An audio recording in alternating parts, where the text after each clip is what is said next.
The rain in Atlanta doesn't just fall, it punishes. It was a Tuesday evening. The kind of cold that seeps into your bones and stays there. In front of the glowing golden windows of the Gilded Plate, a 7-year-old boy stood, shivering. His name was Leo. He wasn't a beggar. He wasn't trash. He was just a child whose world had momentarily gone dark. His small hands pressed against the glass, watching people eat steaks that cost more than a month of rent in the neighborhood he had just come from. Before we move into the heart of this legendary payback, do us a small favor. Hit that subscribe button right now. Turn on those notifications.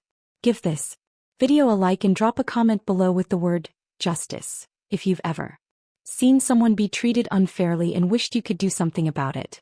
Your engagement helps us bring these lessons to the world. Now let's continue.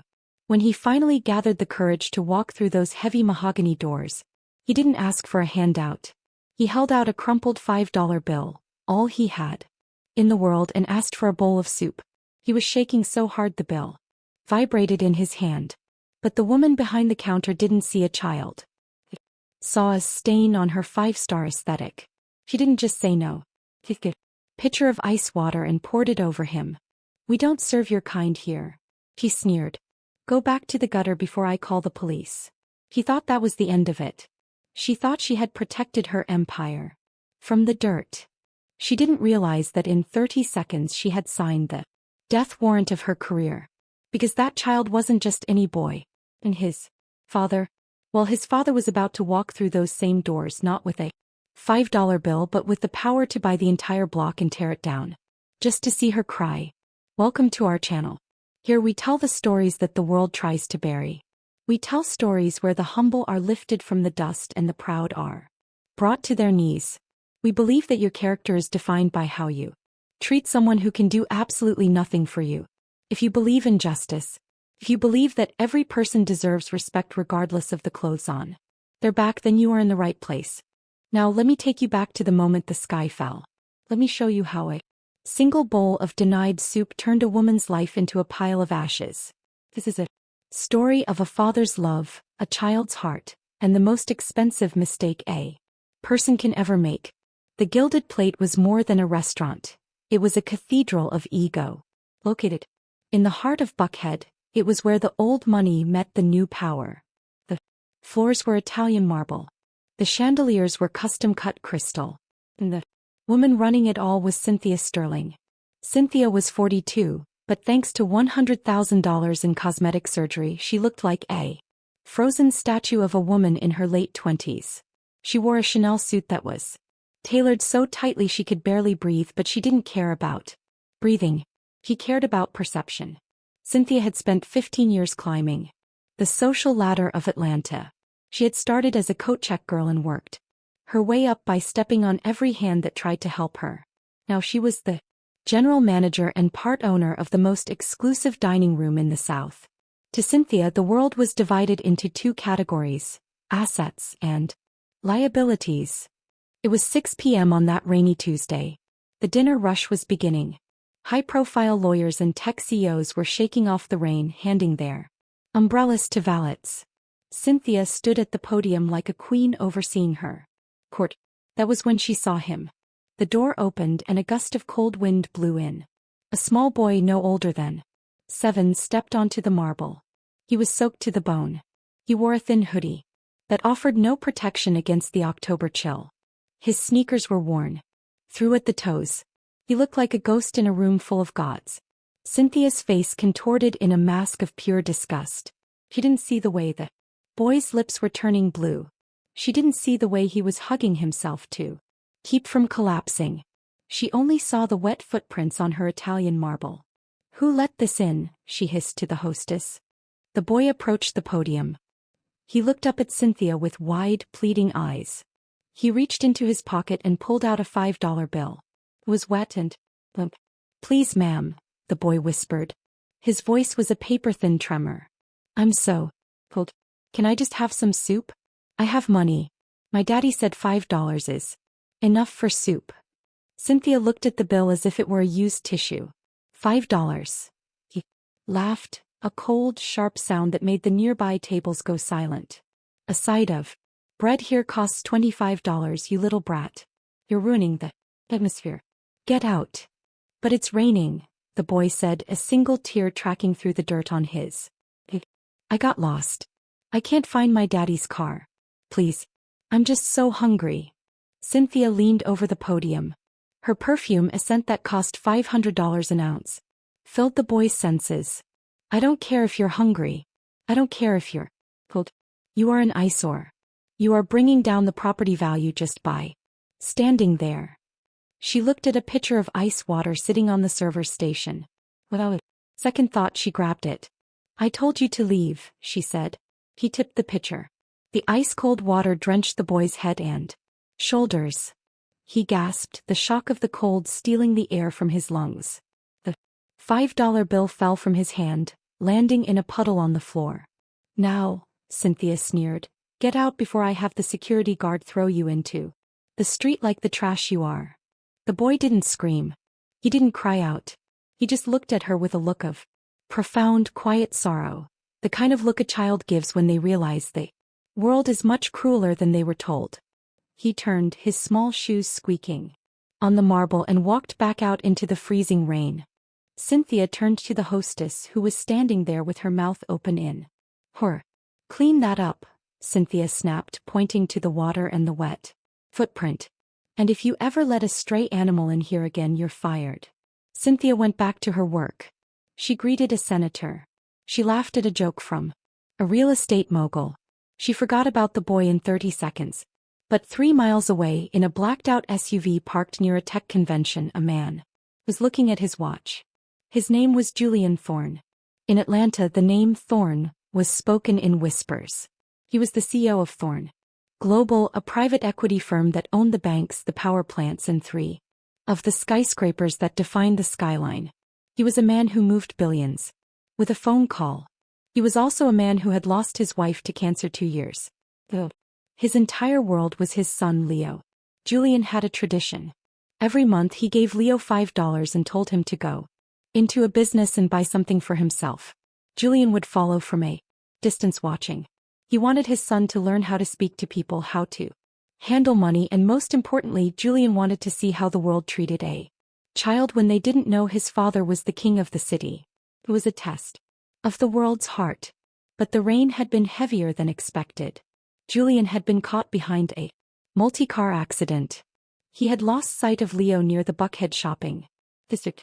For 15 minutes, Julian had been scouring the streets, his heart hammering against his ribs like a trapped bird. His phone buzzed. It was his head of security, a former Mossad agent named Marcus. Sir, Marcus said, his voice tight. We found him. He's 2 blocks away. He's soaked. He's shivering.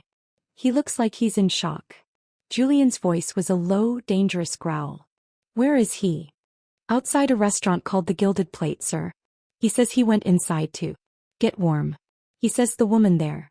She poured ice water on him and threw him out. The silence on Julian's end of the line was more terrifying than a scream. It was the silence of a storm gathering its strength. Marcus, Julian said, his voice as cold as the rain outside. Call the legal team. Tell them I want the deed to that building. I want the liquor license, records. I want the payroll tax history. I want everything on that restaurant by the time I pull into the parking lot. And the woman, sir? Marcus asked. Don't worry about her, Julian said, his eyes turning to flint. I'm going to handle her personally. Back at the Gilded Plate, Cynthia was feeling excellent. A food critic from the Atlanta Journal-Constitution had just been seated at table 4. She impressed him tonight. She might finally get the Businesswoman of the Year award she had been coveting. She was adjusting the flowers on a centerpiece when the front doors didn't just when they were shoved. A man walked in. He wasn't wearing a coat. He was in a bespoke charcoal suit. That cost $10,000, but he didn't look like a businessman. He looked like a predator. His hair was wet, his face was set in a mask of absolute fury, and behind him stood 2 men the size of mountains. But it was the child in his arms that made Cynthia's heart stop. Leo was wrapped in a thick cashmere blazer, Julian's blazer. He was still shivering, his face pale, his eyes red from crying. Cynthia's professional smile faltered. Her mind raced. Why is that brat back? And who is this man? She didn't recognize Julian Thorne. Julian was famously private. He avoided cameras and galas. He was a shadow that ran the city. Cynthia stepped forward, her heels clicking aggressively. Excuse me, sir. We are a private establishment. You can't just barge in here with that child. I've already told him we don't allow his kind in here. Julian stopped. He looked at Cynthia. He didn't look at her Chanel suit. He didn't look at her perfectly styled hair. He looked through her as if she were a piece of glass he was about to shatter.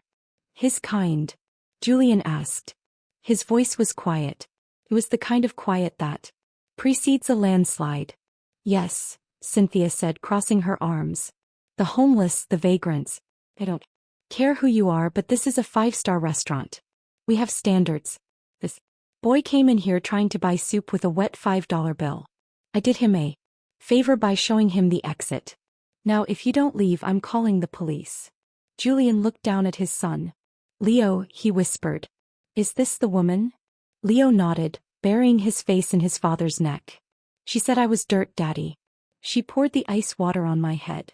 Julian looked back at Cynthia.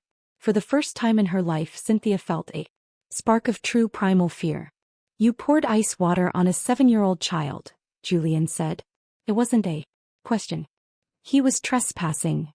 Cynthia shouted, her voice shrill as she felt the eyes of every wealthy diner in the room on her. I have a business to protect. Do you have any idea who I am? I'm Cynthia Sterling. I sit on the board of the Buckhead Business Association. I am a partner in this restaurant. Julian reached into his pocket and pulled out a cell phone. He hit a single button. Marcus, Julian said into the phone, his eyes never leaving Cynthia's face. The woman. Her name is Cynthia Sterling. Check the partnership agreement for the Gilded Plate. He waited 10 seconds. The restaurant was so silent you could hear the rain lashing against the windows. I see, Julian said. She owns 12%. Who owns the other 88%? Another pause. The Carlton Group? And who owns the Carlton Group? A small, grim smile touched Julian's lips. That's what I thought. Marcus. Fire her. Cynthia let out a loud, mocking laugh. Fire me? You're delusional. You think because you have a nice suit you can fire the manager and owner of this establishment? I'm going to have you arrested. You're not an owner anymore, Cynthia, Julian said. At that exact moment, the desk phone at the podium began to ring. Then Cynthia's personal cell phone began to buzz in her pocket. She ignored her pocket and grabbed the desk phone. This is Cynthia, she snapped. Her face went from red to white in 3 seconds. Mr. Carlton, she stammered. I don't understand. A hostile takeover? No. But that's impossible. No one can buy a conglomerate in 10 minutes. She listened, her hand beginning to shake. Who? She whispered. Who bought it? She looked up at the man standing in front of her. Julian Thorne, she whispered, the name finally clicking in her brain. The invisible lion. The man who bought companies for breakfast and sold them for lunch. Julian stepped closer. He was so close she could see the cold fire in his eyes. You told my son he didn't have enough money for a bowl of soup, Julian said. You were wrong. He has enough money to buy the soup, the bowl, the table, and the woman serving it. But he doesn't want the soup anymore. And I don't want you in my building. The phone slipped from Cynthia's hand, clattering onto the marble floor. The sound was like a gunshot in the silent room. Every diner, the senators, the judges, the socialites she had spent years trying to impress, was now staring at her. But they weren't looking at her with respect anymore. They were looking at her the way she had looked at Leo, like a problem that needed to be removed. Mr. Thorne, Cynthia whispered, her voice cracking. Please. I didn't know. I thought I was just trying to maintain the standards of the club. It didn't mean any harm. Julian didn't answer her. He didn't need to. He looked at the head of his security team. Marcus, she is still standing on my property. Why? Marcus stepped forward. He didn't touch her, but his presence was like a wall of granite. Miss Sterling, your employment is terminated effective immediately. Your shares in the Carlton Group have been frozen pending an audit of the restaurant's discretionary funds. You have 2 minutes to gather your personal belongings from the office before you are escorted out. You can't do that. Cynthia shrieked, the desperation finally breaking through her polished exterior. I have a contract. I have rights. You had a contract with the Carlton Group, Julian said, his voice a low, terrifying hum.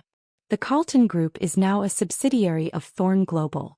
And, according to the morality clause in your specific contract, the one you insisted on adding to fire waitresses for having visible tattoos, any action that brings reputational harm to the company is grounds for immediate termination.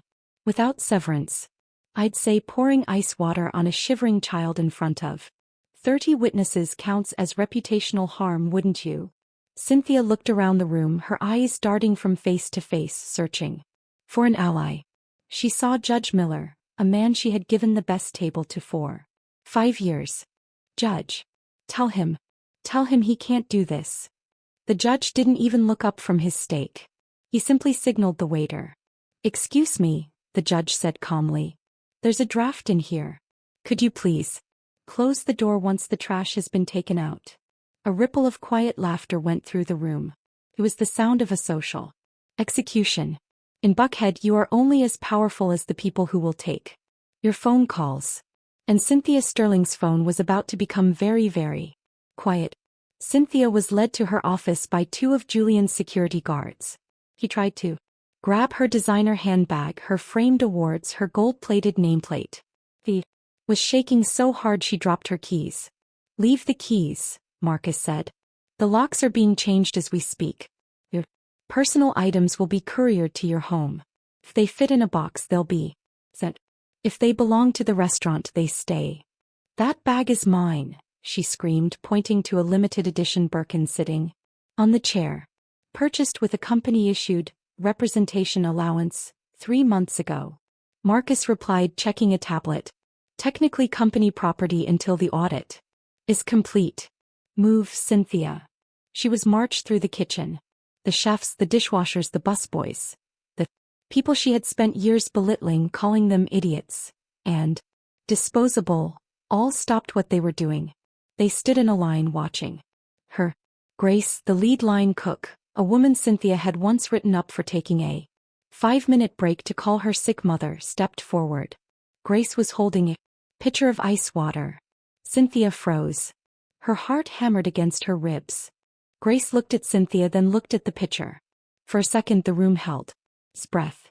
But Grace simply set the pitcher down on the counter. I'm not like you, Cynthia, Grace said quietly. I don't waste water on things that don't matter. The kitchen staff let out a collective breath of derision as Cynthia was pushed out the back service door. She stumbled into the alleyway. The rain was even heavier now. Within seconds, her $4,000 suit was ruined. Her silk blouse clung to her skin. Her high heels slid on the wet pavement and she fell to her knees in the same oily puddle where Leo had stood only an hour before. She looked up. Julian Thorne was standing under the awning of the back entrance, holding Leo. The boy was now wrapped in a warm, dry blanket that a waiter had brought.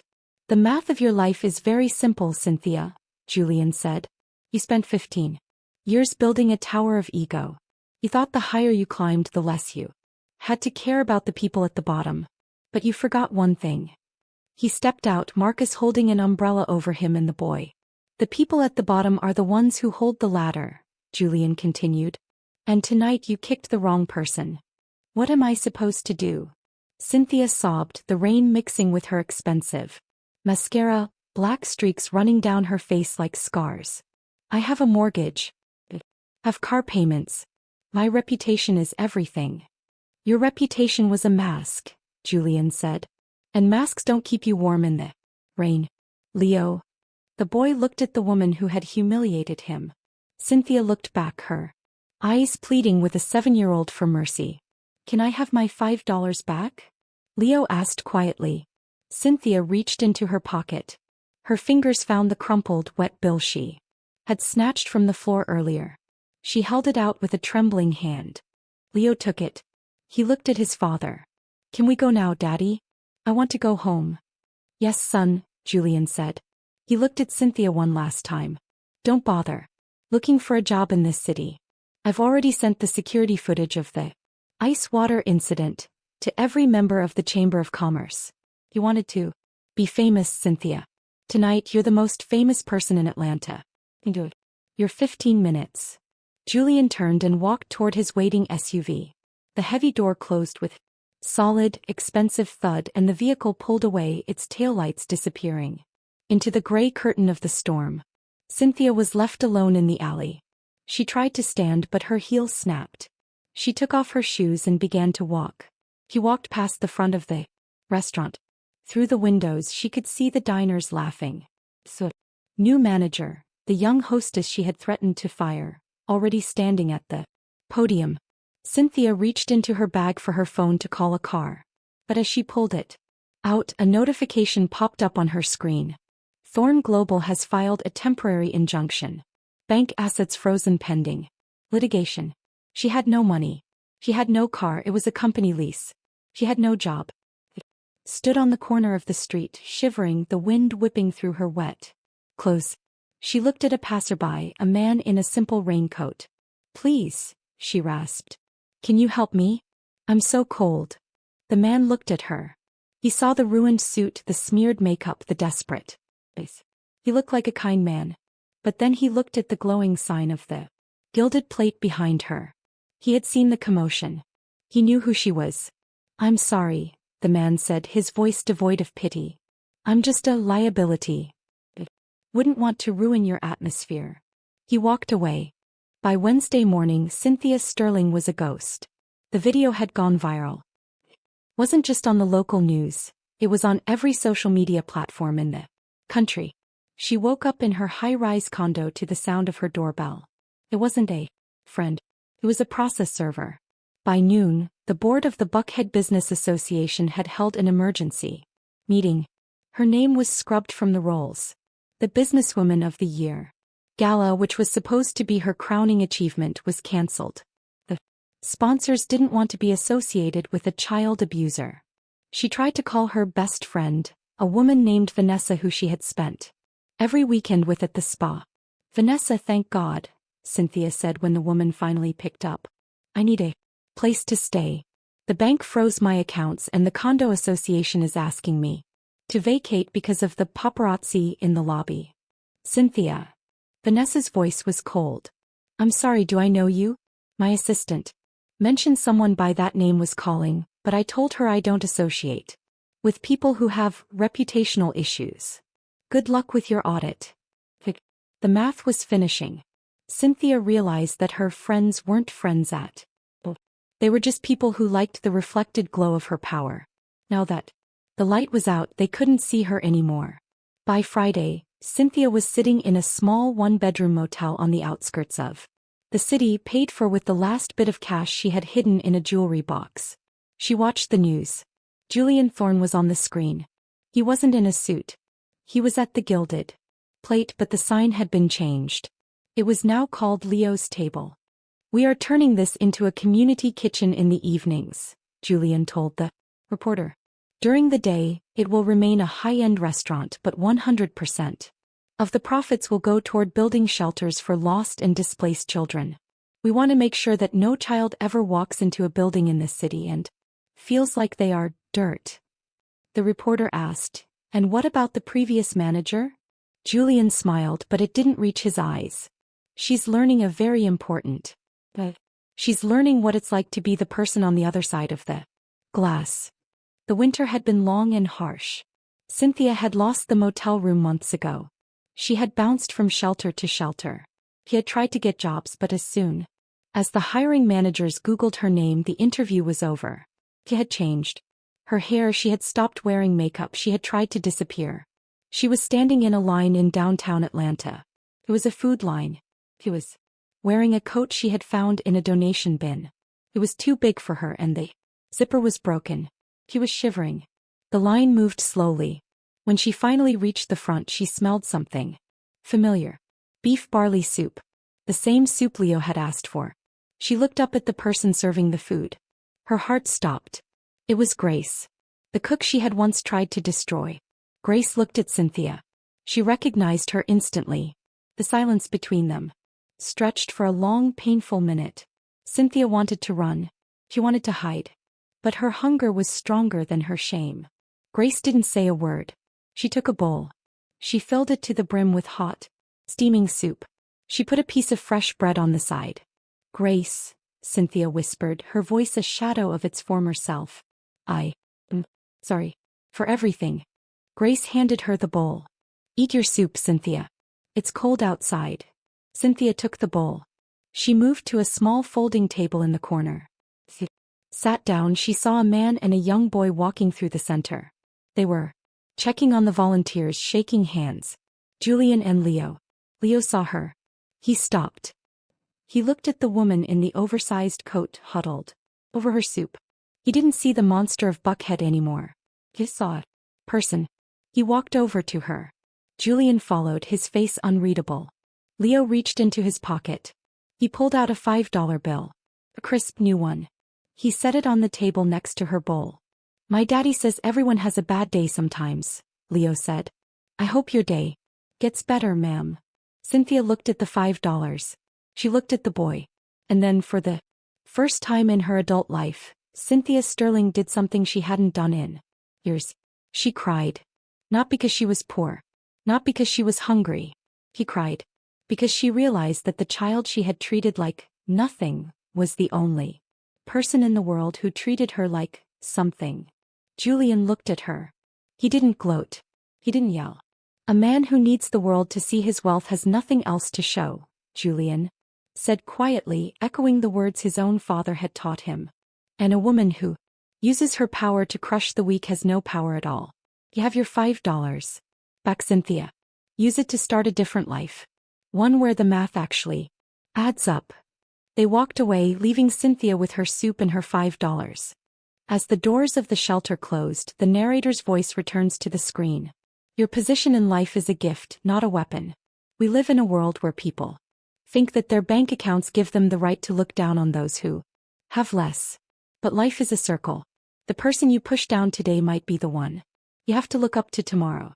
Cynthia Sterling had everything. The clothes, the title, the money. But she had no character.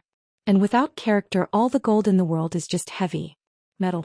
Leo had nothing but $5 and a shivering heart. But he had the one thing Cynthia couldn't buy, the love of a father who would move mountains to protect him, and a spirit that stayed kind even when the world was cold. The lesson of this tale is one that modern life often forgets.